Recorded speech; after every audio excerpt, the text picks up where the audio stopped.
Entrevista.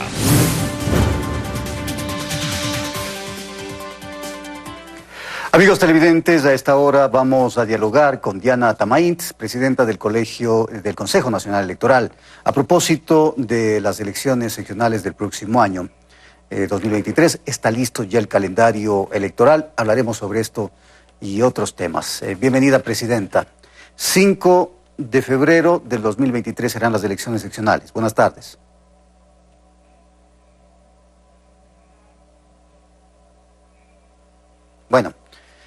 Bueno, vamos a tratar de realizar el enlace con la presidenta del Consejo Nacional Electoral, Diana Tamaint.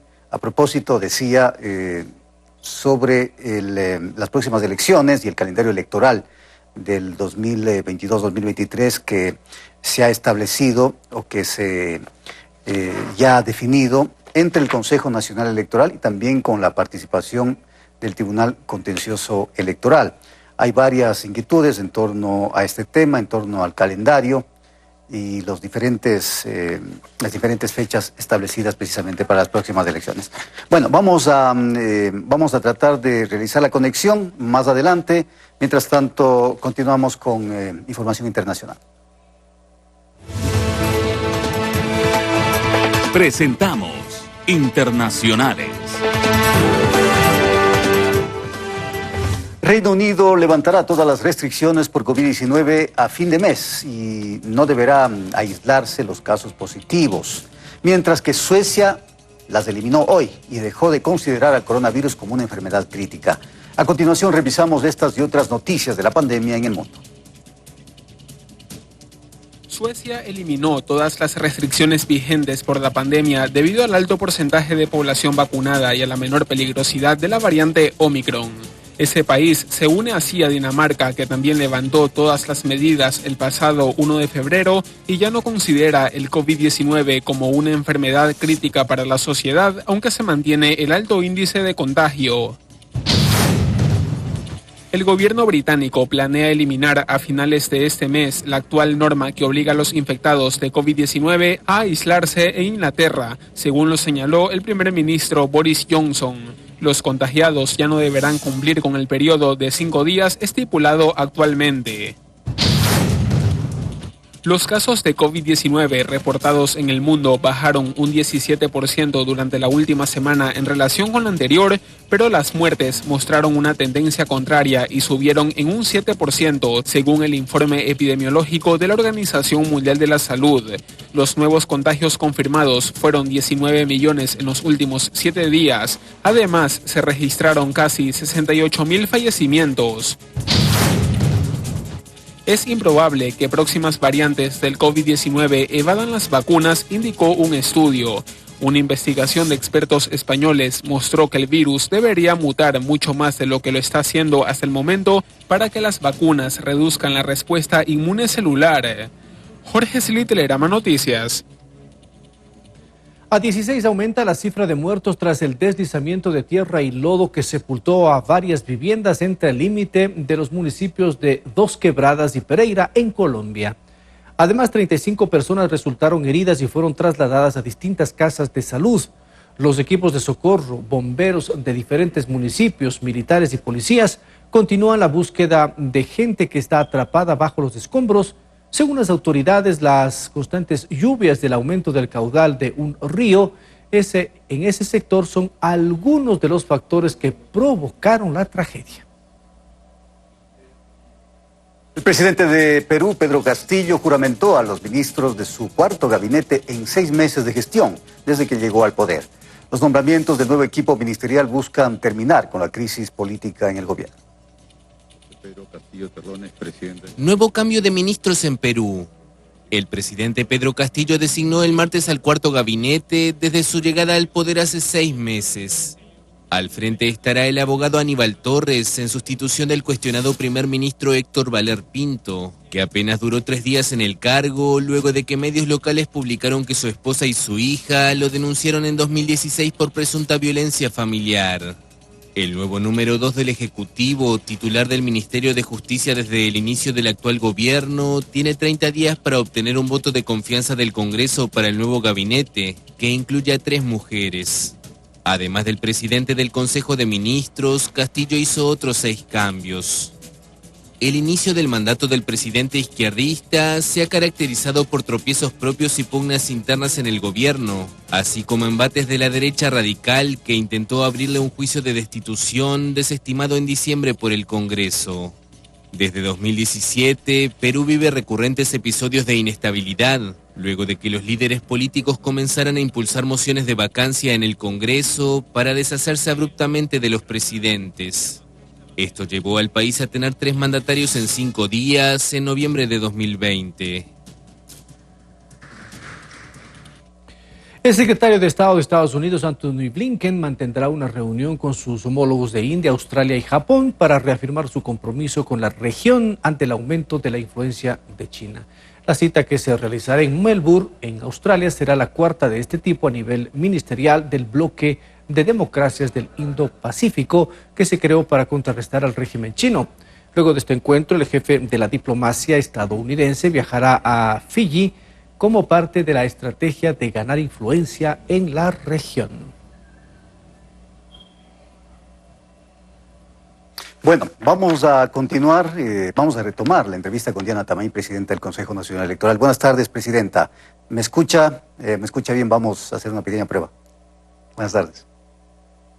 Muy buenas tardes, le escucho y le veo muy bien. Gracias. Perfecto. Bueno, vamos a hablar un poquito del calendario electoral que ya está definido. Decía yo, calendario electoral que se definió entre el Consejo Nacional Electoral y también con el aporte del Tribunal Contencioso Electoral.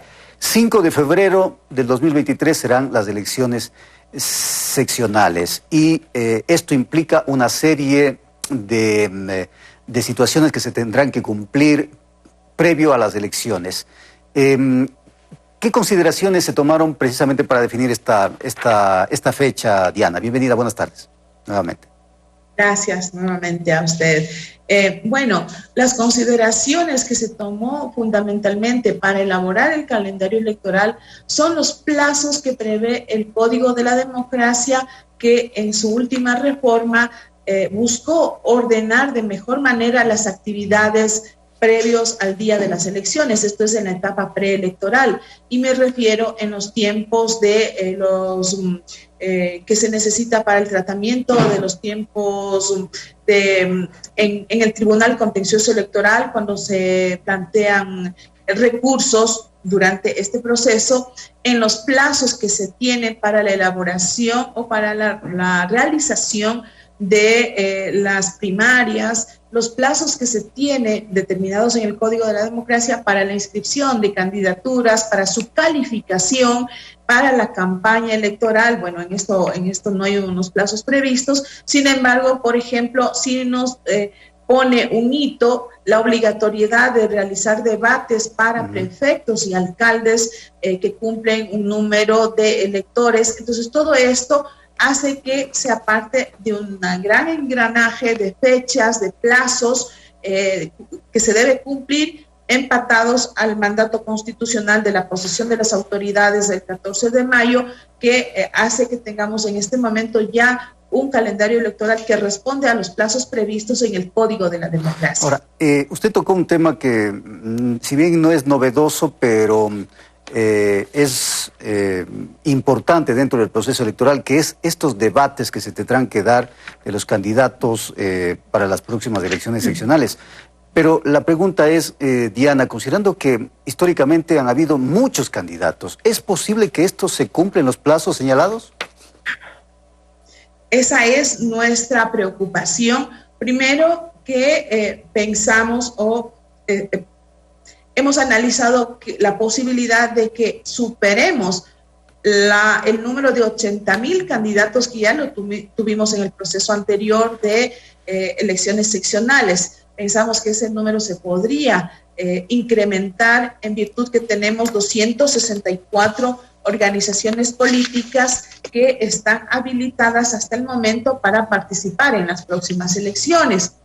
Ahora, esto es cierto que se podría complicar. Para nosotros sería un trabajo fuerte, que tendríamos que asumirlo con absoluta responsabilidad para cumplir en los plazos que nos da el Código de la Democracia, pero que fundamentalmente nuestra preocupación es en la realización de las elecciones internas, en las primarias, para definir candidatos que, si es que tuvieran algunos inconvenientes, pueden llevar plazos que superen los que están dentro del calendario electoral para la definición de las candidaturas, cuando ahora tienen además un adicional que cumplir para poder inscribir candidaturas el 30% de cabezas de lista de mujeres y el 25% de jóvenes. Por eso es que nosotros empezamos ya desde la próxima semana, empezaremos a capacitar cuáles son estas condiciones, estas nuevas reglas de juego, cómo vamos a adecuar los reglamentos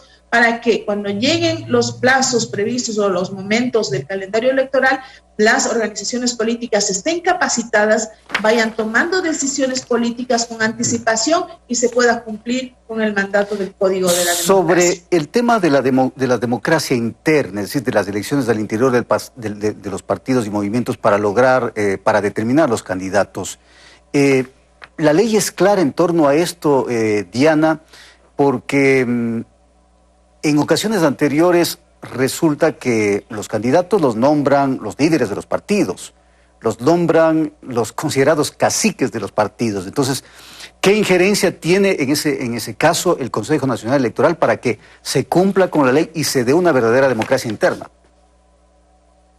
Nuestra responsabilidad llega hasta revisar cada uno de los estatutos internos, sus procedimientos de democracia interna, que claramente están detallados y que son aprobados previo a la inscripción o el reconocimiento de la personería jurídica de la organización política. Nosotros tenemos la responsabilidad, y en esto hemos acordado con el Tribunal Contencioso Electoral, revisar exhaustivamente que esos procedimientos internos deben ser respetados por las organizaciones políticas, porque es la única manera de demostrar que las elecciones primarias o las de democracia interna, como las conocemos, se cumplan a cabalidad y garanticen que sus adherentes sean considerados en igualdad de condiciones y en las mismas reglas que ellas, las organizaciones políticas solas, pusieron para ser reconocidas y cuando recibieron su personería jurídica. Entonces, es nuestra responsabilidad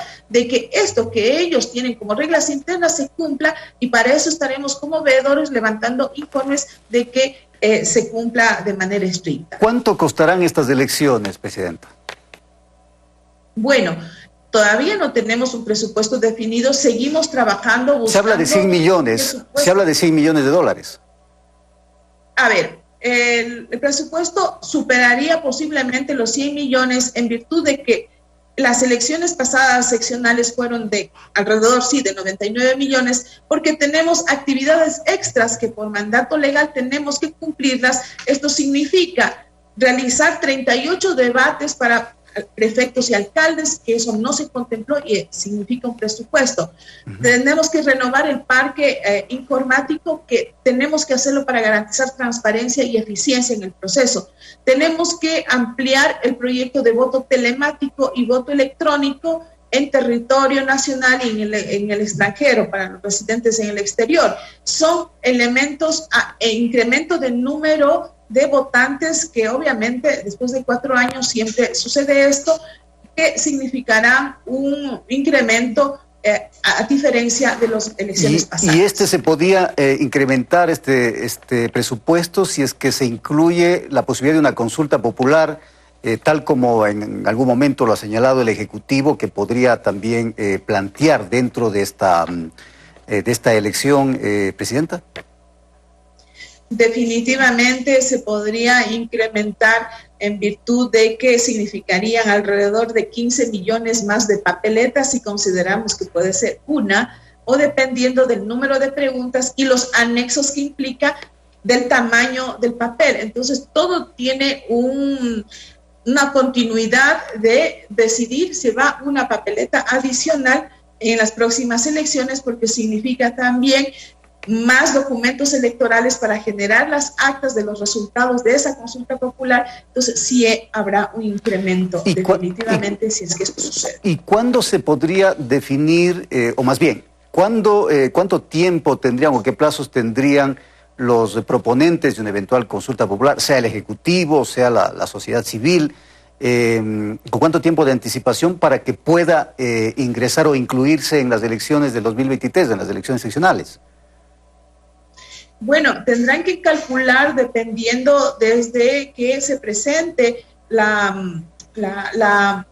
se solicite el dictamen de constitucionalidad a la Corte para que pueda ser calificada, pero sí se le debe advertir al Ejecutivo que para poder que la papeleta pueda ser incluida en las próximas elecciones, también deben cuidar los plazos que significa la campaña que se debe hacer a favor del sí o a favor del corta, que es un requisito fundamental en todo proceso de elecciones o de consulta popular. Entonces, en consideración en eso, tendrían que medir los tiempos para que tanto la consulta, la respuesta y la disposición para nosotros incluir la papeleta se pueda generar sin descuidar estos plazos que se debe llegar a los tiempos de campaña que también debe coincidir esta consulta popular. Muy bien, muchas gracias Diana Tamaín, presidenta del Consejo Nacional Electoral, por acompañarnos en este diálogo.